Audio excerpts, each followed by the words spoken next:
గోదావరి జిల్లాలో రాజులు దానాలు చేసి అప్పుల పాలైపోయిన వాళ్ళు చాలామంది చూశారు. ఈ రాజు గారు పెళ్లి చేసుకుని అప్పుల పాలైపోతాడా? అది మీరు జనవరి 14th గోదావరి జిల్లాలో చాలా ఎలిమెంట్స్ ఉంటాయండి. అంటే మేము ప్రతి ఎలిమెంట్ సినిమాలో క్యాప్చర్ చేయలేదు. బట్ జనవరి 14th నాడు ఈ సినిమాలో మీరు టోటల్ ఒక ఒక ఒక ఎంటర్టైన్మెంట్ ఫ్లేవర్లో మీకు ఏ యాంగిల్ మిస్ అవ్వని ఎంటర్టైన్మెంట్, పండక్కి ఏ యాంగిల్ మిస్ అవ్వని ఎంటర్టైన్మెంట్ ఈ సినిమాలో ఉంటుంది. నవీన్ పోల్సేట్ అంటే మల్టీ టాలెంటెడ్. ఇందాక మా గీత చెప్పినట్టు singer, dancer, actor, director, writer, ఇంత మల్టీ టాస్కర్ని హ్యాండిల్ చేయడం చాలా కష్టం. మా నవీన్ పోల్సేట్ని హ్యాండిల్ చేయటం ఈజీనా, టార్చరా?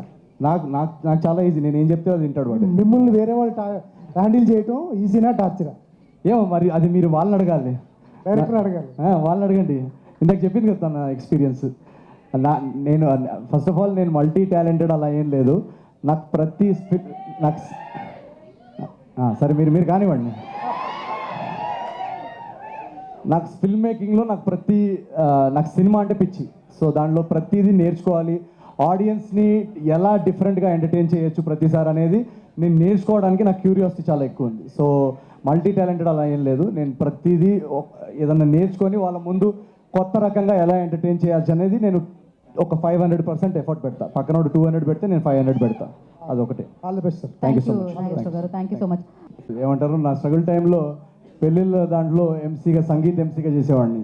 చాలా వెడ్డింగ్స్లో బాంబేలో నేను సంగీత్ ఎంసీగా నన్ను పిలిచేవాళ్ళు. సో ఆ రోజుల్లో ఇంకా రూమ్ రెంట్కి దానికి ఏదో ఒకటి చేయాలి కదా.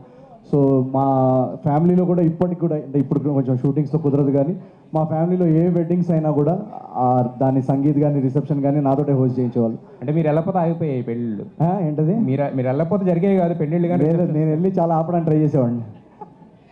అయితే చాలామంది అడుగుతున్నారు, బట్ నేను ఈవిడ గురించి కోసం మిమ్మల్ని అడుగుతా.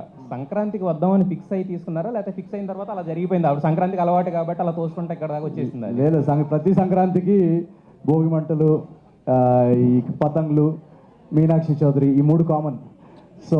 సో మాకు ఈ సినిమాకి హీరోయిన్ కాస్టింగ్ చేస్తున్నప్పుడు తనని కలిసిన తర్వాత ఈ సినిమాలో క్యారెక్టర్ చారులతకి తన పర్ఫెక్ట్ ఎనర్జీ, తన టైమింగ్ అదంతా పర్ఫెక్ట్ ఉంటుంది అనిపించింది మా అందరికీ. సో అందుకు తీసుకున్నాం. ఆ సంక్రాంతి అప్పటికి మేము ఇంకా సంక్రాంతికి రిలీజ్ చేస్తున్నాం అనే ఐడియా ఏం లేదు మాకు. ఫైనల్గా ఒక క్వశ్చన్, రాజుగారు 7 చేపల్లో ఒక చేప ఎందుకు ఎండలేదు సార్? రాజుగారు 7 చేపల్లో ఒక్క చేప ఎందుకు ఎండలేదు? ఎందుకు ఎండలేదు? ఎండలేదేమో ఆ రోజు. నేను ఆ పాఠం చెప్పినట్టు నేను స్కూల్కి వెళ్ళలేదు. సో ఆ రోజు నేను స్కూల్ బంక్ కొట్టానండి. సరే, ఫైనల్గా మీ చదివింపులు ఏంటంటే విషింగ్ అనగనగా ఒక రాజు ఇన్ 100 crore క్లబ్. అయ్యో, థ్యాంక్ యూ సో మచ్. మాకు all the best. Thank you so much. Thank you Tarak గారు. ఇప్పుడు నాగేశ్వరరావు గారు, మీరేం చదివిస్తున్నారు? జీవి గారు, మీకు ఒక ప్రశ్న. ఇప్పుడు మీనాక్షి గారు చెప్పిన ఆన్సర్లో ఎన్ని ఫ్యామిలీస్ వచ్చాయి? స్టార్ చిరంజీవి గారు వీళ్ళకి పోటీగా వస్తున్నారు. మీరు నర్వస్గా లేదా?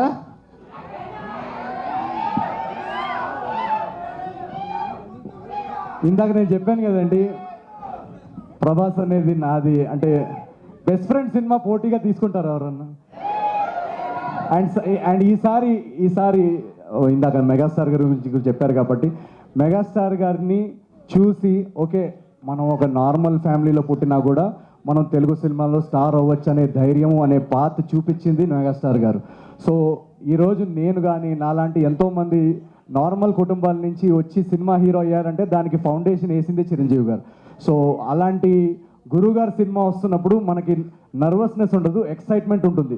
ఎందుకంటే నేను ఫస్ట్ ఆర్టీసీ క్రాస్ రోడ్స్లో ఇంద్రా కానీ ఏ సినిమాలన్నా ఒక విజిల్ వేసి చూసిన ఆ ఎనర్జీ, అదే ఎనర్జీతో రేపు మనశంకర్ వరప్రసాద్ గారి సినిమా చూసి కూడా ఆ సినిమా చూసి మా సినిమాకి వచ్చి మా సినిమా కూడా ఎంజాయ్ చేస్తారనేది నాకు. సో నాకు కాంపిటీషన్ కానీ పోటీ కానీ అవన్నీ చాలా రాంగ్ వర్డ్స్ అవి. నర్వస్నెస్ నాకు పక్కన సినిమా గురించి నర్వస్నెస్ ఉండదు. మాకు నర్వస్నెస్ ఎలా ఉంటుందంటే, మేము అనుకున్న సినిమా ఏదైతే మేము ఈ సీన్కి ఇక్కడ నవ్వుతారు, ఈ థ్రెడ్ ఎంజాయ్ చేస్తారు, ఈ స్టోరీ ఎంజాయ్ చేస్తారు, ఈ ఇమోషన్కి కనెక్ట్ అవుతారు అని అనుకొని తీస్తాం కదా, అది ఎంతవరకు కనెక్ట్ అవుతారనే ఒక నర్వస్నెస్ ఉంటుంది. ఆ నర్వస్నెస్ ఉంది. కానీ పక్కన సినిమా ఏముంది అనేది నర్వస్నెస్ కంటే ఎక్సైట్మెంట్ ఉంది యాజ్ అ ఫ్యాన్. అంటే ఇప్పుడు ప్రభాస్ గారు నిన్న మీరు ట్రైలర్ చూస్తే కనుక రాజాసాబ్ ట్రైలర్ అదిరిపోయింది. సో ఆ ట్రైలర్ చూస్తున్నప్పుడు అబ్బా ఏంటి ఇంత అదిరిపోయింది అన్న ఒక రియాక్షన్ ఉంటుంది తప్ప నర్వస్నెస్ ఏమి ఉండదు అక్కడ. ఈ క్వశ్చన్ మీ ఇద్దరికి, రిప్రజెంటేషన్. యా ఈ సినిమా రిసెప్షన్ సంగతి సరే, మీ రియల్ పెళ్లి రిసెప్షన్ ఎప్పుడు ఎక్కడ? మీరు మా రియల్ పెళ్ళిలో మీరు ఇప్పుడు ఒక 2 స్టెప్పులు ఇక్కడ వేస్తే నేను చెప్తా. మీరు మ్యూజిక్ పెడతా, నేను ఈ రాజుగారి పెళ్ళి హుక్ స్టెప్ వేస్తే నేను చెప్పేస్తా. ఎందుకంటే డేట్ అనుకున్నాము, అమ్మాయి కూడా అనుకున్నాము.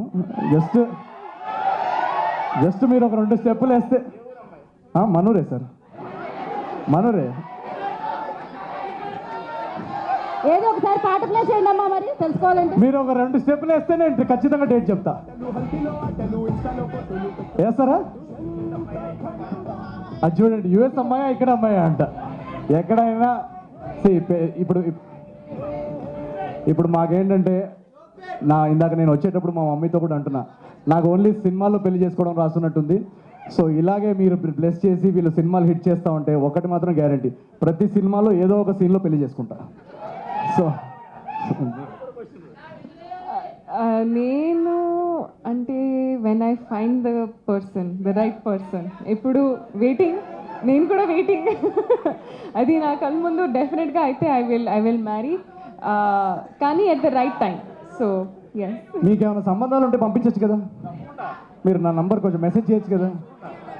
మా మమ్మీ డాడీ వల్ల అవ్వట్లేదు, మీరన్నా కొంచెం సెట్ చేయండి. యూఎస్ మీరు జింబాబ్వే అమ్మాయిని సెట్ చేసినా కూడా ఓకే. అది మీరు మీ ఆశీస్సులతో మీరే వేసేయాలండి. రండి.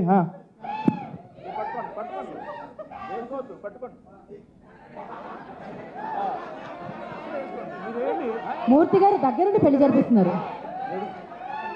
అదన్నమాట. ఫోటో కోసం సార్ సోలో. ఓకే.